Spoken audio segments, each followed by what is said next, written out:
নমস্কাৰ বন্ধুসকল, আমি এবাৰ পুনৰ স্বাগতম জনাইছোঁ আমাৰ নিউ ভিডিঅ'ত। আজিৰ ভিডিঅ'টো আপুনি চাইছে যে এডিআৰ গ্ৰেড 3 আৰু গ্ৰেড 4 জইনিং কেতিয়ালৈকে হ'ব পাৰে আৰু অনুত্তীৰ্ণসকলৰ ফৰ্ম ফিলআপৰ পইচাটো কেতিয়ালৈকে ঘূৰাই দিব, এই সকলো বিষয়ে জনালে আমাৰ মুখ্যমন্ত্ৰী হিমন্ত বিশ্ব শৰ্মা ডাঙৰীয়াই।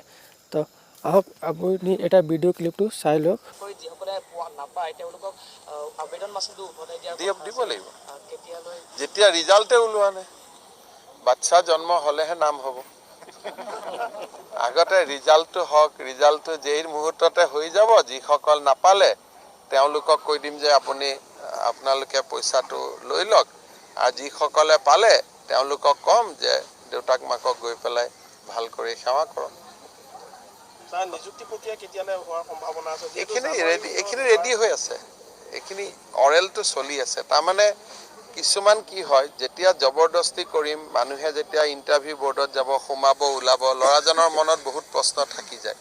সেইকাৰণে আমাৰ ভেটেনাৰী ডিপাৰ্টমেণ্টৰ কেম্পাছত হৈ আছে। আপোনালোকেও চাব, ডেইলি আমি এটা বৰ্ডত 50 জন, 70 জন, 100 জন চবেই যাতে ধুনীয়াকৈ ইণ্টাৰভিউ দিব পাৰে, কাৰো মনত যাতে খুদনি নাথাকে, সেইকাৰণে সুন্দৰ কৰি ব্যৱস্থা কৰিছে। আৰু হ'ব যেতিয়া, মোৰ কাৰণে জানুৱাৰী ফেব্ৰুৱাৰী ডেডলাইনটো নাই, মোৰ ডেডলাইন হ'ল 26 চনৰ এপ্ৰিল।